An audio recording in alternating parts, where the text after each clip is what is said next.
they would be out playing all day, and usually they'd be out playing all night. And Jagannath Mishra and Sachi Devi were afraid to say anything lest he may start studying again.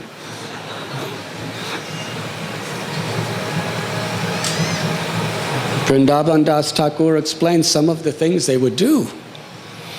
They would go out in the day, and along with all the games and mischiefs and naughtiness, they would plan for the night. Because nighttime is the right time for nefarious activities. So they would just be playing and looking around, and they'd see, oh, look at that beautiful, opulent banana.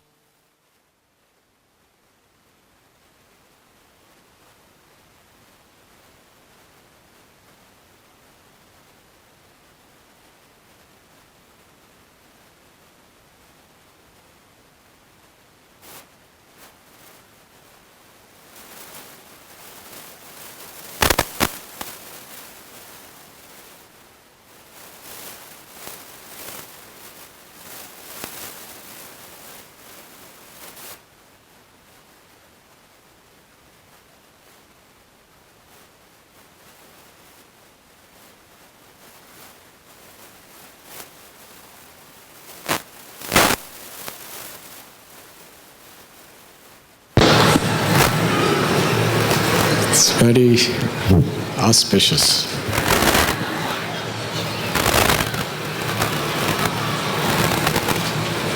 Impediments help devotees to take shelter of Krishna's holy names. And actually the amazing thing is when the lights were on, I saw so many people sleeping, and when the lights went off, everybody woke up.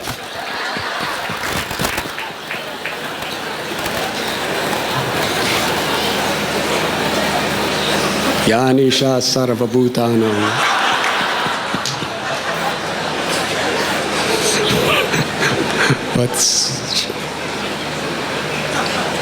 So speaking about darkness, they would plan out, they would see, oh, nice banana groves. We will attack it tonight. And then Nimai with two friends, they would put a big blanket over the three of them all at once, and they'd look like a bull. And then in the guise of a bull, the three of them would go into the banana grove and start running into the trees and knocking them down, one after another, knocking the trees, stealing the bananas. And the owner of the house, he would hear all this noise outside, and he'd come to his door and he'd see this bull. And he was really, really disturbed. And then the bull would run away. And then they'd take their blanket off and laugh and laugh and laugh as the poor man, his banana trees were all knocked down. But that was just practice for the next transcendental mischief. They would go to people's houses and tie the windows closed and tie the doors closed from the outside so nobody could get out. They would do this at night. Then they'd watch from a little distance away. And when people had to respond to the call of nature, in those days there was no indoor plumbing. Everyone would come outside to do it. In fact, it was considered extremely contaminating to do those things in a house. No one would think of have a toilet in their house. But in modern progress, these same principles are not followed. But they followed it very strictly. And Nimai took advantage of this situation. And when nature called, they came to the door. It wouldn't open. They striving. First nature calls. Then nature cries. Then nature screams. Then nature howls. Then nature roars. They were screaming, "Ah! Let us out! Let us out!" They were trying to open the windows, trying to open the doors. They were like in prison. And Nimai and his friends would clap and laugh and run away. Success. This is what they did all night. One day, Jagannath Mishra happened to go out of town for a day. And little Nimai saw some pots, clay pots, just like tomorrow. Those of you who would like, we're going to be cooking for Prabhupada's Disappearance Day feast. How many of you cooked for Govardhan Puja feast? Please raise your hands. Or helped out? I think we had a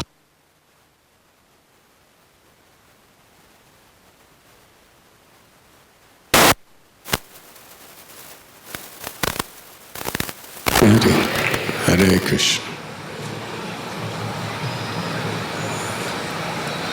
We had, I was told, 135 stoves.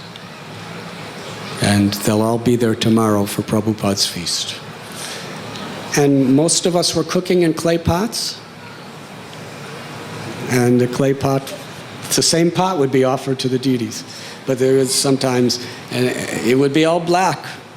In those days, the Brahmins, they would cook once in a clay pot and it would be all black. And then they'd offer it to Krishna and they would not use the clay pot again. They'd throw it in a pile. So Nimai was sitting on the pile.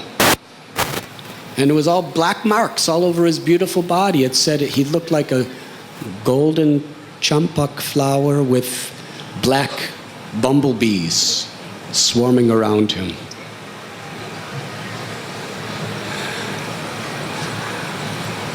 So the neighbors went and called Sachi that your son is in a filthy, dirty place on clay pots. What? Sachi ran out. And she said, Nimai, come down from that mountain of pots. You are all dirty. This is a filthy place. You are the son of a Brahmin. Come down. And Nimai said, it's not dirty here. It's very sanctified place. How can you say dirty? These pots were used to cook for Vishnu. That means it's very, very much sanctified. And besides that, my mother. And then he started speaking things that nobody understood.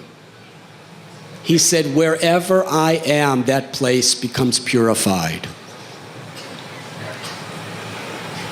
Nothing could contaminate me.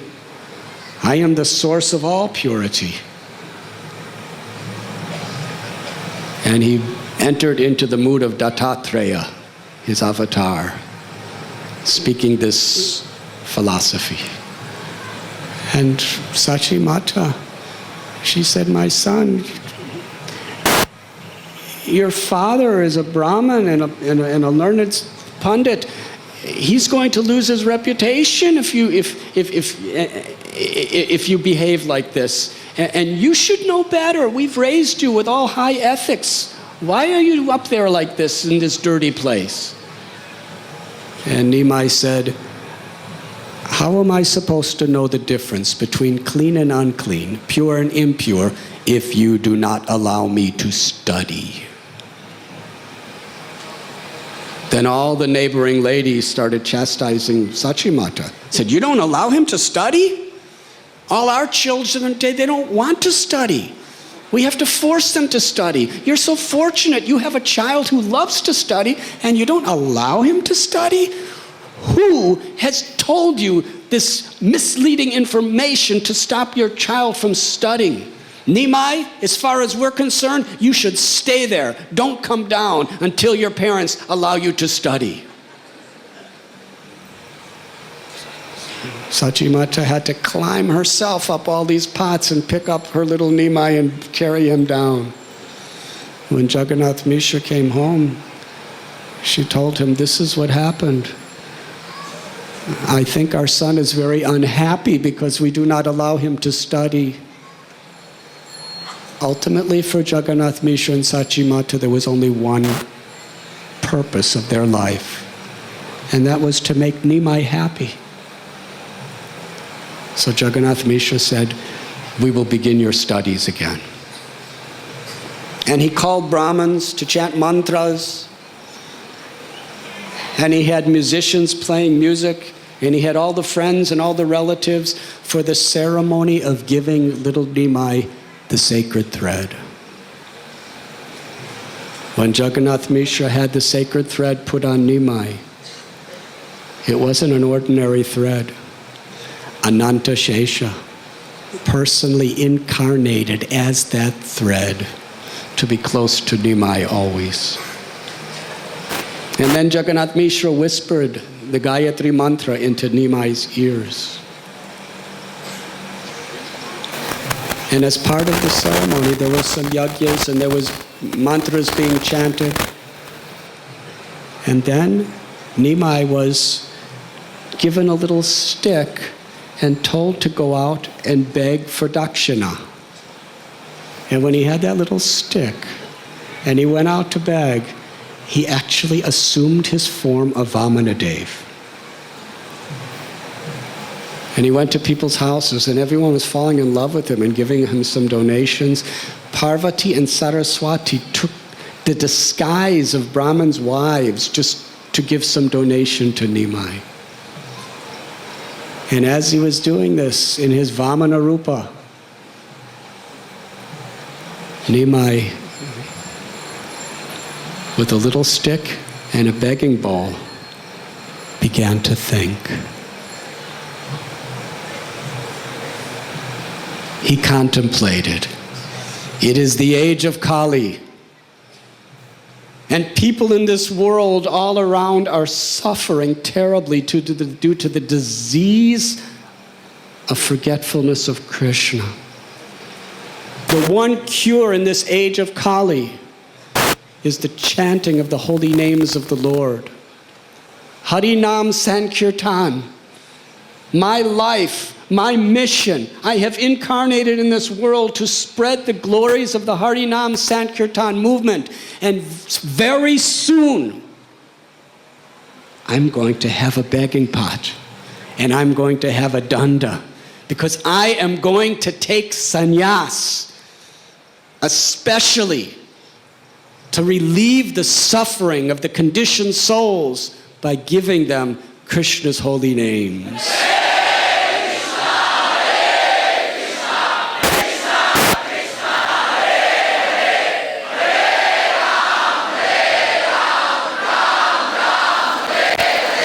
Thinking in this way, he became so ecstatic. The idea of rescuing suffering people and giving them love of God was so intoxicatingly pleasing to him. Becoming a sannyasi where he's free to go everywhere and anywhere to give love of Krishna, to give Krishna's name, was so beautiful. Nimai went into an ecstasy. His hair started standing on end and he roared. It was a supernatural roar. It was a small child. He was roaring. And the pundits, Sudarshan Pandit and others, they were wondering, what is the symbolic Vedic explanation for this roar? And they were thinking, he is going to deliver the world.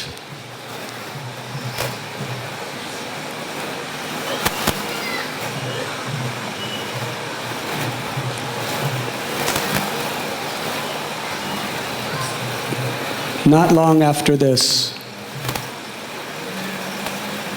Jagannath Mishra,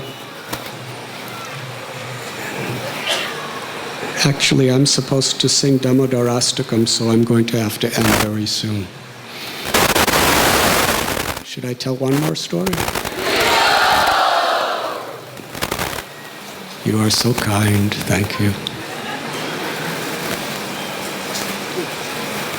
Jagannath Mishra seeing Nimai studying so attentively, and he was just so sweet and so respectful and so polite and he was just so beautiful. After Vishwarup left and he got to do his studies again,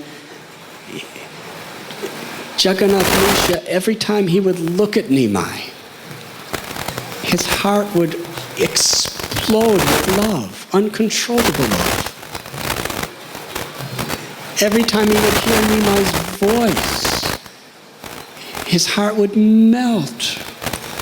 He just, 24 hours a day,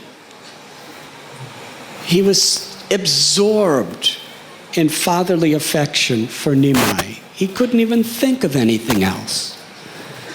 And as a father, he was so afraid that something might happen to Nimai. He would perform puja. And in his worship, the only thing he ever prayed for was, my dear Lord, please protect Nimai. Please protect him from danger. Let him live forever. Please protect him from any inconvenience, from any suffering. Just let him be happy. One night, he had a dream.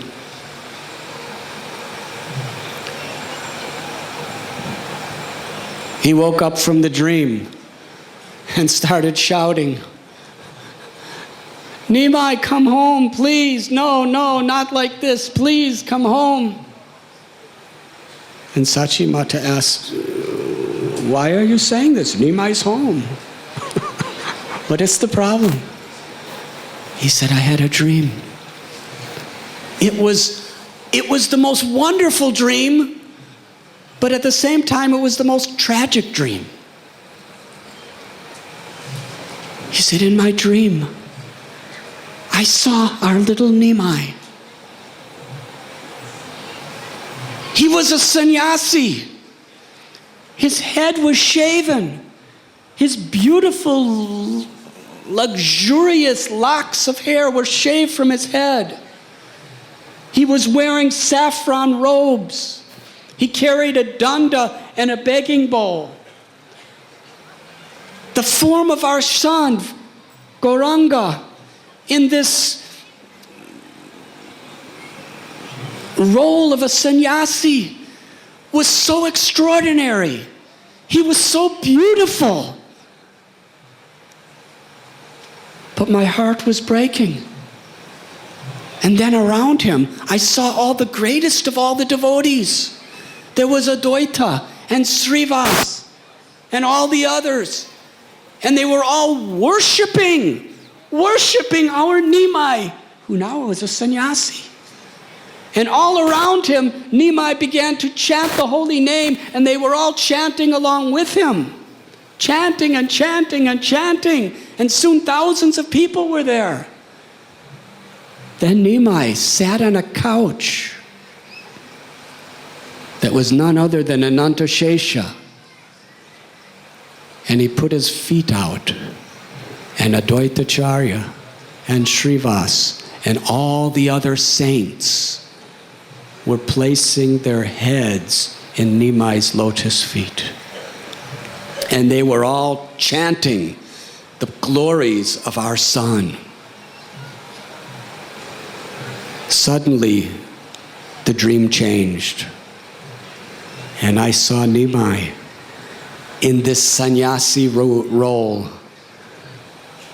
He was dancing in ecstasy in kirtan of the holy names of Lord Hari. Tears were pouring from his eyes. His limbs were trembling and his hairs were standing on end. And as he was dancing, millions of people were around him. And they all followed him.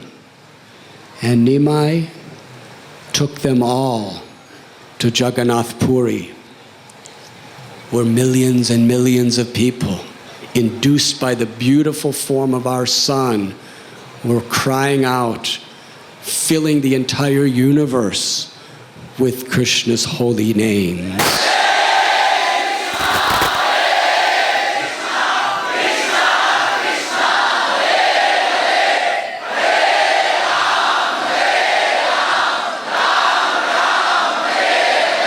Sachi Mata Jagannath Mishra said, Sachi Mata, I fear that our son Nimai, like Vishwarup, is going to leave us. Sachi Devi said, it was only a dream. Why do you take dreams so seriously? Nimai is completely attached to us. And not only that, but he loves his studies. He will not give up his studies for anything. She tried to pacify him, but he could not be pacified.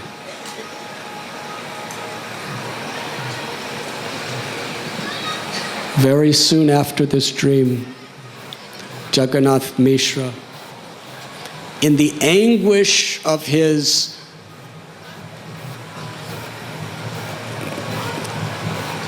deep mood of love, in imminent separation from his son, he contracted an incurable fever.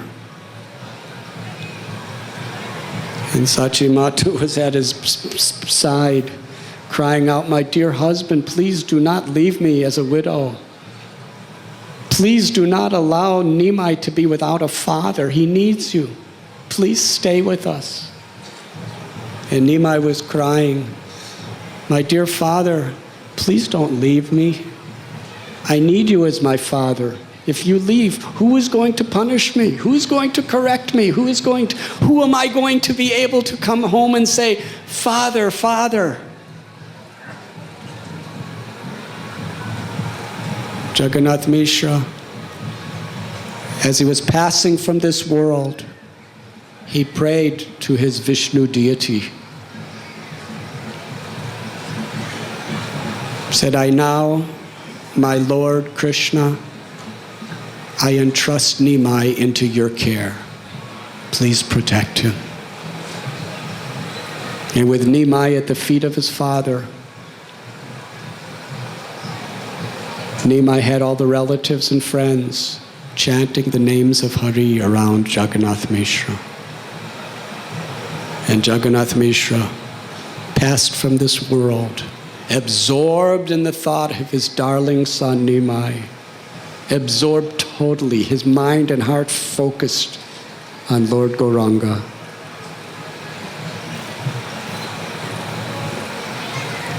As everyone around him, by Lord Chaitanya's own direction, was loudly chanting the holy names.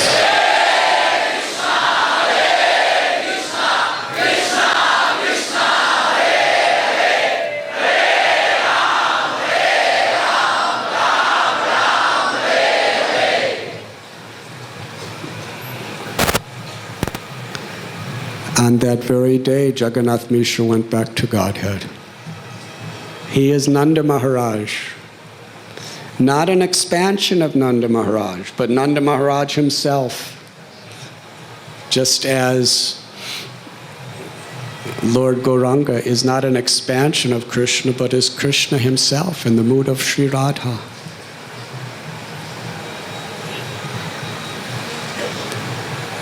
Nimai was weeping and crying, and his mother was weeping and crying.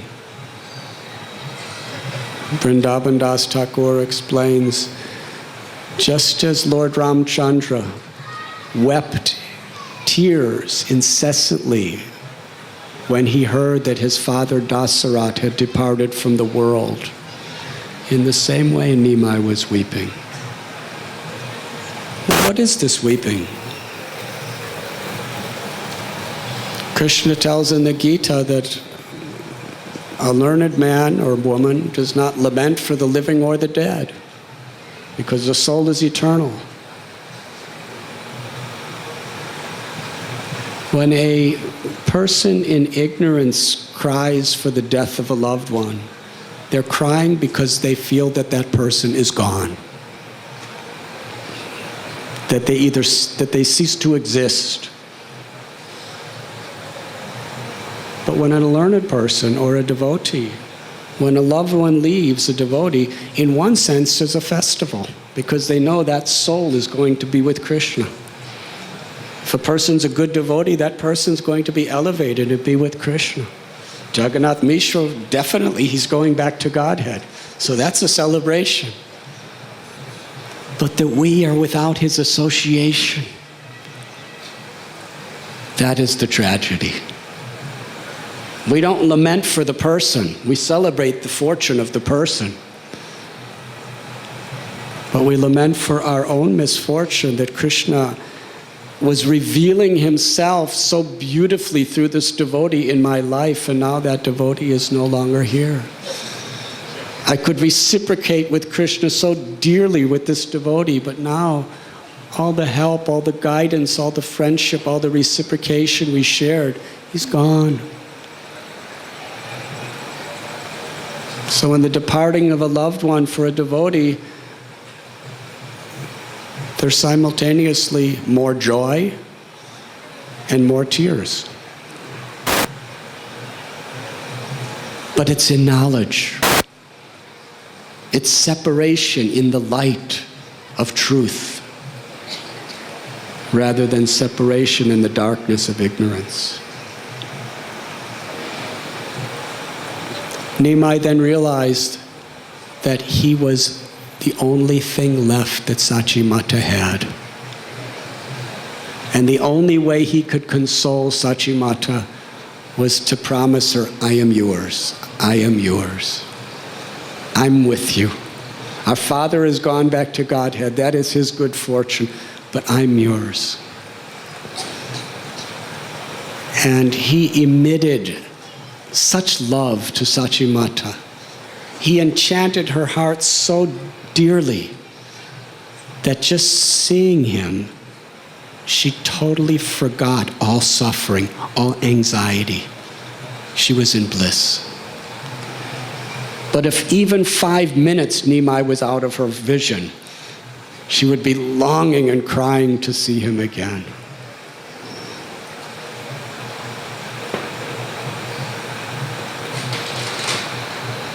We will continue tomorrow. No, day after tomorrow. Tomorrow is Srila Prabhupada's disappearance day. So tomorrow is most holy and sacred day for all of us. We have just discussed the disappearance of Jagannath Misha to go back home, back to Godhead. Tomorrow we will be celebrating Srila Prabhupada.